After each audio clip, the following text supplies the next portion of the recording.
Nandito kami sa ranch ni Kuya Chris at Ate Lane. So today I'm going to dig some wild onions. So this is how we're going to harvest the onions. Anong gagawin ko? Hindi, apakan mo yung palaning. Ah, okay. Na, parang hindi galing sa supak. Palitan mo to ng sanda. Ano mo na lang to. Don't worry. Be happy. Doon lang sa unahan ang ano. Apakan mo din. Matigas man.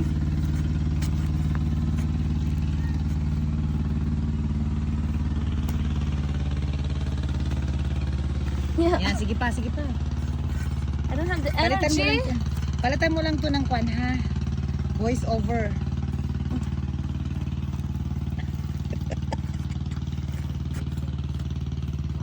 I get two. Ay, nako, dadalawa.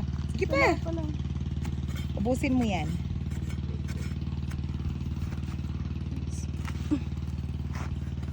Ang hirap naman ito. Anak ko, haisi tayong dalawa. I grew up in the farm, you know. Hanggang kamuti lang yata itong bata na to eh. Oh, pakita mo na. Ayan na. So, ipakita mo kay mama at papa mo. Hindi ka na nagtanim ng onion, nanguha ka na lang. Meron pa dito. Busin natin ito. Oo, isama natin sa luto.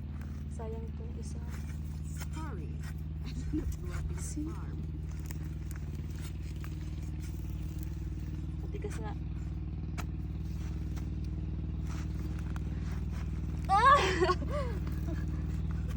Na, mag-voice over ka talaga nito. Alatadong hindi ka sa farm, ha? Ang hirap.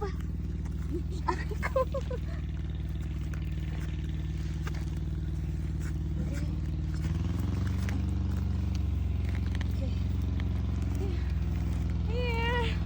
Wild onions. See this. Ito yung flower niya. Napagod ako.